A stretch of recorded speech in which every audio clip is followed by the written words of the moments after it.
You know, there's something insane going on right now in D.C., folks. It's got me scratching my head. Do they really think we're that stupid? Do the liberal Democrats honestly think we don't see exactly what they're up to?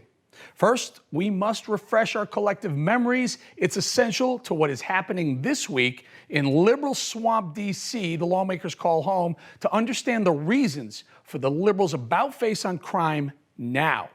A year ago, the country was being fiercely divided. We were embroiled in a very contentious presidential election. Simultaneously to that going on, the killing of George Floyd by a Minneapolis cop was fresh and raw.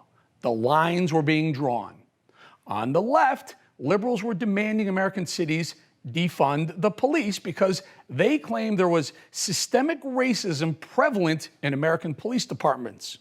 On the right, conservatives, who, by the way, have always backed law enforcement, first responders, and the military, were standing firmly behind the police. Some of us saw what was developing. The lines were being drawn, and America was becoming a war zone. Literally, war was breaking out on our main streets. Riots in Portland, a burning of the police department building. Can you believe that? In Seattle, a group of Antifa and Black Lives Matter's troublemakers declared an area of downtown Seattle as an autonomous zone. Crime was rampant in Chaz or Chop or whatever they wanted to call it. Rapes, assaults, and ultimately 2 murders. The media, again largely leaning left, took a side. They aligned behind the rioters. No better example than this, where a CNN reporter, while standing in front of a fiery riot, downplayed the violence. Now look at that chyron right there. Fiery, but mostly peaceful. Really? Or what was this all about? I want to be clear in how I characterize this. This is mostly a protest. It is not, generally speaking, unruly. Peaceful, not unruly? Look at that. That fire is flaming out of control. Nice job, Allie. Well, that wasn't largely peaceful at all. That was anarchy in our streets. The media exacerbated the division. They fueled the fire that was literally burning down our cities. It's difficult to do the job and then have to look at your own kids, you know, who are now, you know, young millennials in their 20s and still not be able to say, no, police can't just kill you. Because actually kind of it can. I'm terrified to call the police on people because I have to be prepared to see that person die. That's not helpful. That fuels the fire and the rioting on the streets. But once the media got behind Antifa and BLM, it was easy for politicians to pick a side too. Liberals, of course, sided with the anarchists. It became almost aspirational for the leftists. The more vocal you were calling for defunding the police, the more woke you were, and therefore the more liberal you were.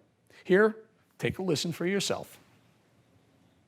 I am for defunding the police. Yes, I support the defund movement. Many affluent suburbs have essentially already begun pursuing a defunding of the police in that they fund schools. I will never stop saying not only do we need to disinvest in police, but we need to completely dismantle the Minneapolis Police Department. All right, got it?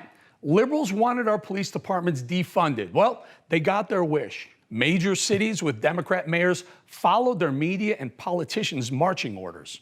Take a look at this. Baltimore cut $22 million from the police department's budget. Seattle slashed funding for their police by 18%. Minneapolis went a step further. They moved to actually disband their police department. And right here in New York City, the liberal mayor, Mayor Bill de Blasio, cut a whopping $1 billion from law enforcement.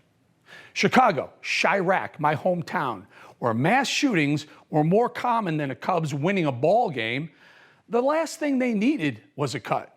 They really needed more funding, not less. Yet, liberal Mayor Lori Lightfoot nonetheless proposed to cut the police budget by $59 million. Well, then the inevitable happened. Crime spiked, and spiked massively in the same cities that those liberal mayors were cutting cops' budgets. Look at the spike in homicides across these cities, for example. In fact, it's gotten so bad. A new survey showed, get this, and this is why it really matters, 7 in 10 voters, get it? Voters say crime is on the rise. That brings me back to what I was talking about at the beginning of the monologue, the liars and hypocrites on Capitol Hill. Now the Democrats, realizing how moronic that slogan was, defund the police, are trying to do an about-face and blame who? Republicans. This time, we have the receipts. There's a crime wave running rampant through our cities, yet the left wants to flip the script on you and suggest it was Republicans who are to blame, and that is simply ludicrous. Somehow, the same people who are shouting defund the police in front of any camera they could find are now inexplicably suggesting Republicans are calling for defunding the police. Only in D.C., folks.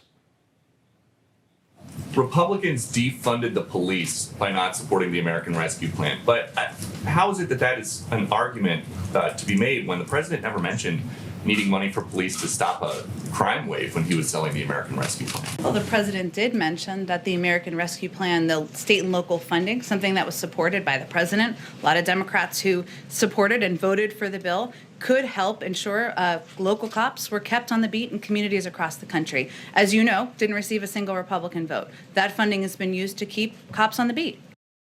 Yeah, because it was only a small portion of what they were asking for. And by the way, what they were asking for was going to be spent on stuff that had nothing to do with policing. Only in D.C. I say, don't let them do it. Don't let them flip the script on you. Don't let them out of the corner they've painted themselves into. They now realize that their defund the police slogan is going to crush them in the voting booth in 2022. That's why I think it's essential I continue to remind us all who the party of defunding the police really is. It was and it is liberals, period. And I hope other journalists will do the same thing, because I can't think of any right-minded journalist who would actually accuse a Republican lawmaker of being the party of defunding the police. At least not a real journalist. Sure, those liberal opinion guys who parade as journalists and hide behind some fake wall of fair and balanced, who are really liberal lefty spin doctors. Congressman Banks, you voted against that package, against that $350 billion, just like every other Republican in the House and Senate. So can't you make the argument that it's you and the Republicans who are defunding the police? Well, like I said, those liberal lefties claiming to be journalists, yuck. You just watched Newsmax TV, America's fastest growing cable news channel, now in more than 70 million homes. You can get Newsmax TV on your cable system or check your cable guide. And if your system doesn't carry Newsmax, call them, tell them you want Newsmax TV, because we're real news for real people.